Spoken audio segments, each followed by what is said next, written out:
Dans les évangiles, on parle souvent du pasteur et de son troupeau.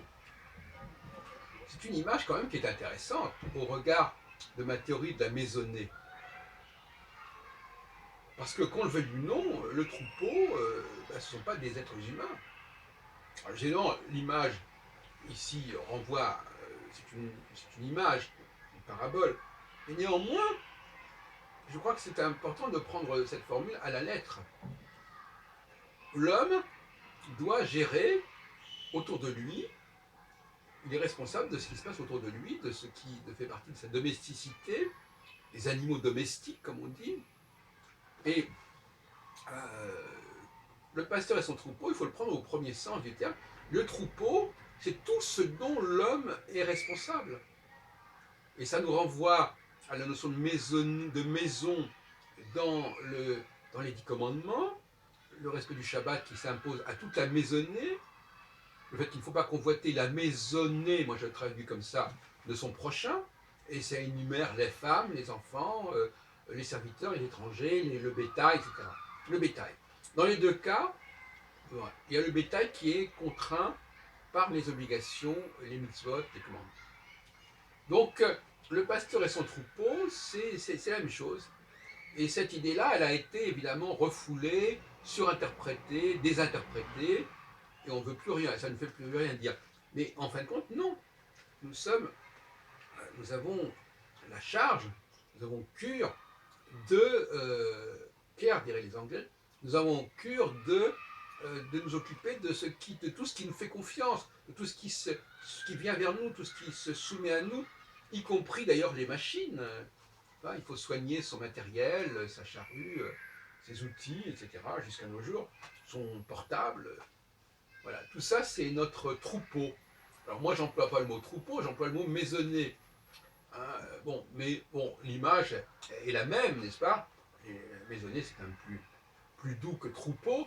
Mais ce n'est pas par hasard que cette expression revient dans la Bible chrétienne, parce que je ne pense pas que cette formule apparaisse telle qu'elle dans l'Ancien Testament, mais la notion de peuple, le chef et son peuple, à mon avis, c'est la même chose que le pasteur et le troupeau. C'est la même chose que l'homme et la maisonnée. C'est-à-dire que ce sont des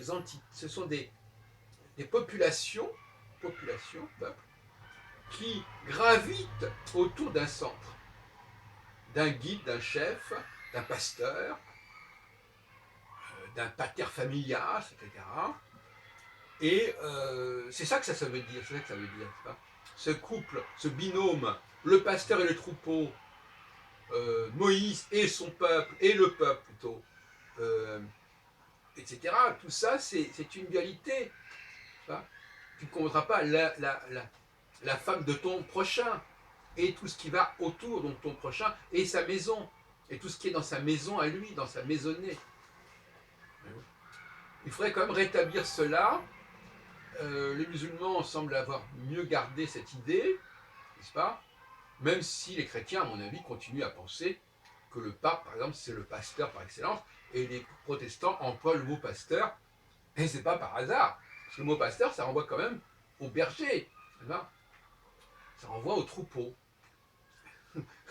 Les chrétiens n'emploient pas ce mot-là, donc on voit bien que chez les protestants, c'est pas, il faudrait en parler avec eux, mais c'est quand même une formule un petit peu forte, le mot pasteur.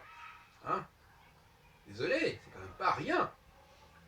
Voilà, donc c'est ce binôme du centre qu'on retrouve d'ailleurs dans le monde scientifique. Le système solaire, c'est le soleil entouré. Hein, le roi est entouré de sa cour.